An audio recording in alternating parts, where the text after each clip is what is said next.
tudo isso que aconteceu no filme aconteceu comigo antes, assim.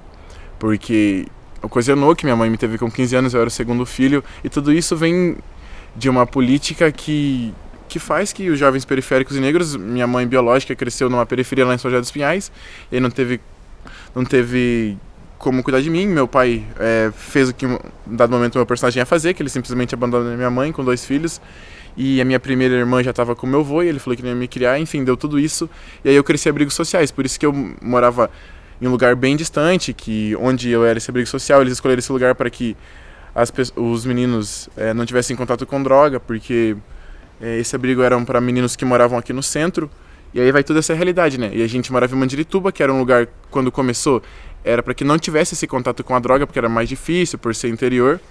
E aí foi isso, assim. Então eu fui bem blindado. Eu morei em 2 abrigos sociais.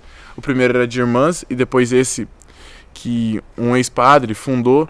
E aí eu fui muito blindado, assim. Realmente eu não sabia muito da realidade. Foi por isso que eu falei que aprendi bastante como me importar, assim.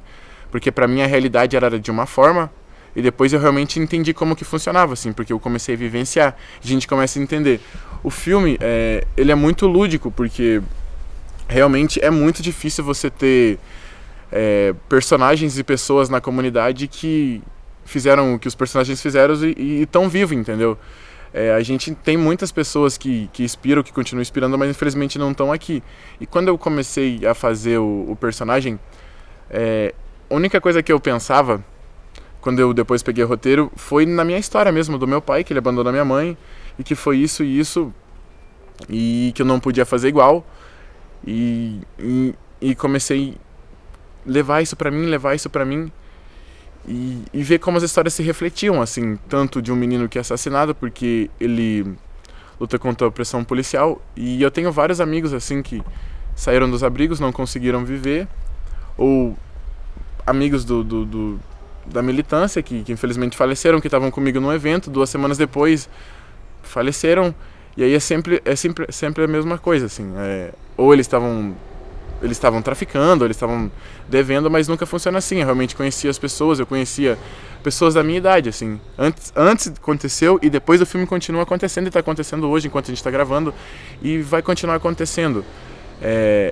E é o que eu falo, assim. Hoje continua no abrigo que eu estava, continuam meninos lá, e a única coisa que eu faço é para que eu consiga inspirar eles, assim.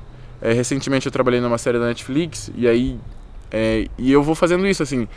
Porque mais que a gente chegar e falar para eles, falar, tem que fazer assim, tem que fazer assado, é mais a gente dar um exemplo. Então, eu entendi que quanto menos eu falar, e mais eu dar de exemplo, mais eu vou conseguir tirar eles daquela situação, e mais vai surgir mais Gui, mais Japa, mais Maria, assim, da comunidade da Quebrada, para que eles possam falar. É muito difícil hoje que saiam 2 ou 3 que falem e que eles batam de frente com o sistema e que continuem vivos, assim. É muito duro falar, mas realmente não ficam vivos, assim, porque eles realmente exterminam. E eles faziam isso muito antes, lá em 1900 e bolinha, quando as pessoas entendiam que tinha algo errado e elas falavam. E geralmente, assim, eu consigo falar porque depois que eu comecei a entender isso, e aí a gente tava no set. Então, enquanto isso, o Capu e o Betinho, eles começavam a contar as histórias e a gente vai pesquisar, né? E bati muito, assim, porque aí eu comecei a entender, sobre o que é negritude, como ser preto na sociedade, porque eu saí muito blindado e depois eu comecei a entender, assim. Então, a gente tem muito medo de sair eu moro aqui no centro de Curitiba, e eu quase nunca saio, assim, ou pelo fato de eu sair, alguém vem me pedir pra comprar droga, ou pra tomar batida policial, assim.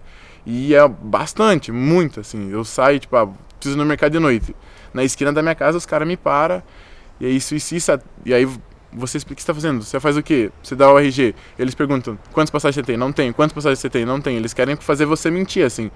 E muita gente funciona nessa, de tanto os caras te pressionar, eles vão te culpar por alguma coisa que você não fez, assim.